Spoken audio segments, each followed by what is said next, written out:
Então, vamos a mais um tipo de gráfico aqui agora, hein? Vamos subir aqui, vamos voltar para o 100. E agora a gente vai para o histograma. Muita gente confunde o histograma como sendo um gráfico de barras.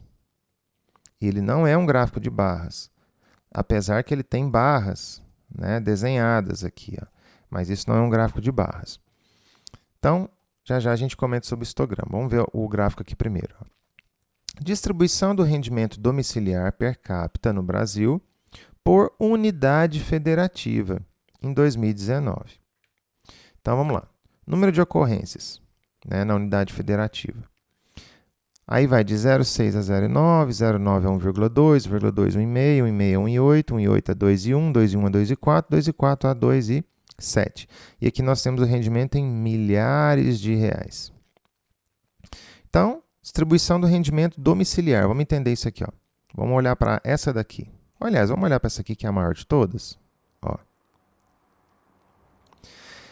Então, nós tivemos um rendimento domiciliar per capita, ou seja, né, por cabeça, de 0,9 a 1,2 milhares de reais, ou seja, estamos falando em 900 a 1.200 reais. Porque você tem que pegar esse número aqui e multiplicar por 1.000.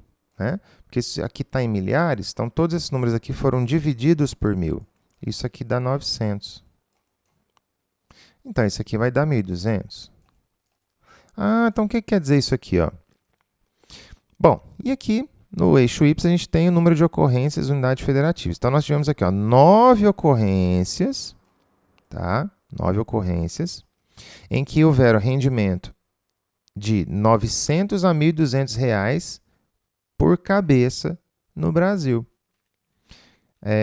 Outro valor aqui, ó. Vamos pegar esse daqui. Ó. Então, aqui vai de 1.500 a 1.800. Então, quantas ocorrências nós tivemos aqui? Ó? 3. Então, nós tivemos 3 ocorrências. Olha lá. Unidades federativas. Ou seja, o que é isso? São 3 estados do Brasil, né? Onde a renda per capita vai de 1.500 a 1.800 reais.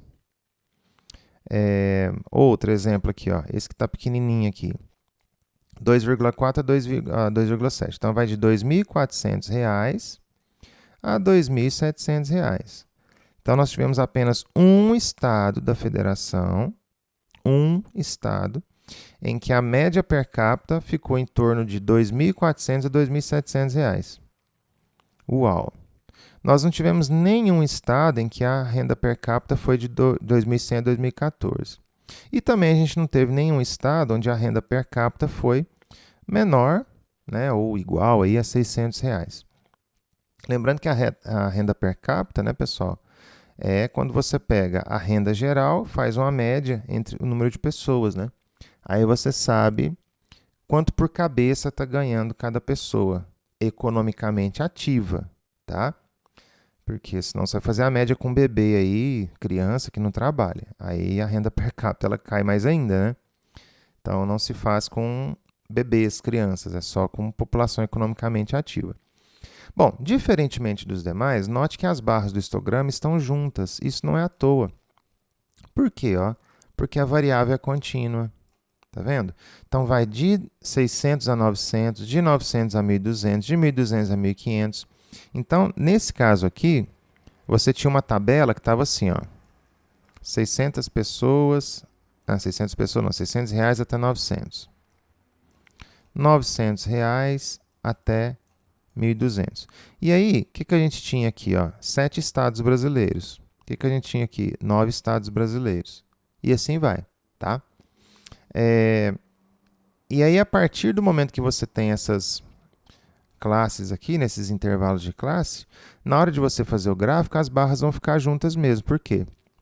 Porque a segunda classe ela começa aonde a classe anterior acabou. Então, necessariamente, esse gráfico ele tem que estar com as barras coladinhas. Por isso que ele se torna um histograma. Então, histograma é o nome do gráfico quando você tem as barras coladinhas. E no caso do histograma, a sua variável tem que ser contínua. Ok? Se a gente somar tudo aqui, ó, 7 com 9, 16. com 4, 20, 23, 26, mais um 27, que conta o Distrito Federal, né? Então, as 27 unidades federativas aí do Brasil. Coloquei mais dois exemplos aqui de histogramas e ele trouxe aqui essa curva para a gente, tá? Já já eu vou falar o que é essa curva aí. Ó, gráfico das notas de 56 alunos de uma determinada escola. Beleza, então, isso aqui são as notas. Ó. Então, os alunos tiraram de 0 a 9. E aqui nós temos a quantidade de alunos de 5 em 5. Então, sei lá, aqui dá 2 alunos, né? Aqui deve dar 4. Vamos colocar os números em cima. Ó, 2, aqui dá 4, aqui são 10 alunos. Aqui vai dar 24, né? Estou no olho, hein? Aqui também dá... Não, aqui está 11, né? Está para cima. Aqui vai estar uns 3, né? E aqui vai estar 2. Vamos ver se eu fui bom de olho, hein? 24, 35, 40, 56. Ó, bateu certinho, 56. E aqui são notas que variam de 3 a 4, de 4 a 5. Ou seja, a pessoa pode ter tirado 3,8. A pessoa pode ter tirado 7,2. Então, novamente, estamos falando de uma variável contínua, tá? E aí você tem que usar um histograma, tá certo? Gráfico referente ao peso de 1.667 pessoas de uma comunidade. Então, peso aqui tem quilos, né? Imagina. Ou seja, está faltando aqui algumas informações, né? O eixo Y, por exemplo, ele tem que citar. O que é isso aqui? Quantidade de alunos. O que é isso aqui? Quanto que a pessoa tirou na prova. E qual que é o valor da prova? É 9? Parece que sim, né? Porque é a maior nota.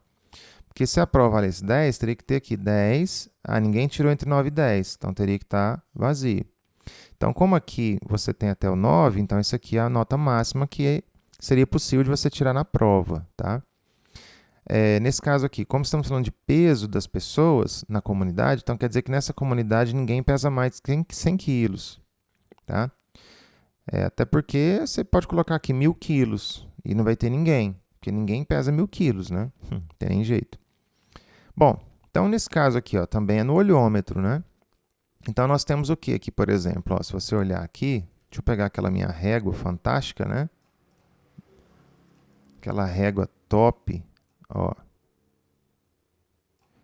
Então olha aqui, ó, dá mais ou menos ali, ó. Tá de 50 em 50, então eu vou chutar uns 390 e alguma coisa, né? Pouco mais de 390, ó. Então a gente tem o quê? Nessa comunidade, pouco mais de 390 pessoas, ou algo em torno de 390 pessoas, estão pesando aí entre 70 e 75 quilos, ó, né? E essa é a parte mais considerável, né? A que mais se destacou aí, ó, onde tem um grupo maior de pessoas, né? E a gente percebe que pouquíssimas pessoas pesam entre 45 e 50. Imagino que devam ser crianças ou pessoas bem mais baixas, né? E aqui poucas pessoas, ó, pesam aí entre 95 e 100. Ou seja, poucas pessoas altas ou poucos obesos. A gente não pode afirmar porque a gente precisaria então alinhar esse gráfico ao gráfico de altura em centímetros das pessoas, né? Então, só com isso aqui a gente não pode falar que tem pouco obeso. Então, aqui pode ser que tenha pouco obeso, pode ser que tenha poucas pessoas altas, né? Uma pessoa dessa aqui pode ser obesa, pode ser uma criança obesa, tá? Então, precisaríamos de mais informações para tirar quaisquer conclusões, ok? Bom, então, o que significa essa curva aqui? Essa curva, ela mostra, na verdade, não vou falar tanto ainda, porque isso é uma aula futura, a idealização das pesquisas. Como assim? A simetria. O interessante é que a pesquisa, que a distribuição de frequências, ela seja assim, ó, simétrica. Quanto mais simétrica, mais bem distribuída está a sua pesquisa. O que quer dizer isso? Quem está aqui compensa quem está aqui. Quem está aqui compensa quem está aqui. Quem está aqui compensa quem está aqui. E aqui está o ápice. Então, o interessante é ter esse balanço. Então, se a sua pesquisa ela é balanceada, então ela fica meio que simétrica. Quanto mais simétrica ela estiver, mais bem distribuída ela estará. Certo? Bom, então, esse é o nosso histograma. E repito, aqui somente para variável contínua, ok? Vamos a mais um tipo de gráfico, então. Polígono de frequências. Muita gente confunde isso aqui com gráfico de linhas. Eu até vou voltar aqui, ó, no gráfico de linhas. Está no plural, não é à toa. Por quê? Porque aqui vai ter mais de uma linha para você comparar uma com a outra. Polígono de frequência tem apenas uma linha. Então, você não está comparando ela com ninguém. Pronto, isso aí já é o indício para você desconfiar que isso aqui já não é um gráfico de linha. Até porque tem que ser gráfico de linhas, no plural, tá certo? O que é o polígono de frequência? O polígono de frequência ele surge a partir de um gráfico de barras ou de um histograma. O que você faz? Você pega o ponto médio, né, de cada um aqui, ó. Como assim? Vamos voltar para cá. Vou colocar de outra cor aqui, ó. Você pega esse pontinho médio aqui, ó lá. Isso aqui conta porque não tinha ninguém. E liga aqui. Isso aqui também conta porque não tinha ninguém, conta que não tinha ninguém. Aí o que você faz? Você literalmente liga os pontos em linha reta. Aqui eu estou com o mouse, né, gente? Então não vai ficar tão reto assim. Ó. Tum, tum. Ah lá. Prontinho. Então isso aqui é um polígono de frequência. O polígono de frequência ele funciona como se só. Você não precisa das barras desenhadas para ele existir. Mas ele surge a partir das barras desenhadas. É isso que eu quero dizer, tá? Então, nada mais é do que uma maneira de você olhar de forma diferente para o seu gráfico de barras ou histograma e fazer um comparativo entre os ápices de cada um, tá? E aí você deixa somente essa linha aqui, né, que é o polígono de frequência, tá certo? Polígono de frequência porque isso aqui era um polígono, né? Era um retângulo. De frequências por quê? Porque tem aqui a frequência de cada um. Note que esse polígono de frequência, ó, vou até trazer aqui, próximo, é o mesmo gráfico, tá? Só para a gente comparar aqui, ó. Olha lá, vou tampar aqui um pouquinho, tá? É o mesmo gráfico, ó. Então, esse polígono de frequência ele foi construído em cima desse histograma aqui em cima, tá? Já esse aqui do lado, ele foi construído em um gráfico de barras. Ó, não é um histograma, tá certo? Então, você pode usar os dois. Então, esse polígono de frequências, ele é um gráfico que você utiliza para fazer um comparativo do quanto tem cada um. Para você ver o quanto é em relação ao anterior, sem ter aquela imagem do desenho na sua frente, né? Então, se você, por exemplo, pegar aqui, ó, vou tentar reproduzi-lo aqui no mouse sem as barras, ó. Então, seria mais ou menos isso aqui, né? Olha lá. Então, quando você olha, você sabe que aqui já está o ápice, ó. Você encontra aqui rapidão, né? Geralmente vem essas bolinhas aqui, ó, que são os vértices, né? Tem a bolinha do final e tem a bolinha do começo. Você já enxerga rapidão aqui, ó, o ápice de cada um, né? Você já sabe quanto que tem. E aí meio que você atribui rapidamente assim ao valor que está no meio, né? Então, por exemplo, aqui vai de 0,9 a 1,2. Quem que está no meio? 1,05, né? Só fazer a média, viu, gente? Soma 0,9 com 1,2, divide por 2. Então, isso aqui é mais ou menos o número de pessoas que tirou em torno de... Tirou em torno, não. Isso aqui é do rendimento per capita. Isso. Então, tem um rendimento per capita de R$ 1.050. Então, esse aqui, ó, vamos pegar esse número aqui. Seria o quê? A quantidade de pessoas que tem em torno, 1,65, né? R$ 1.650. Só fazer a média entre 1,5 e 1,8, dá 1,65.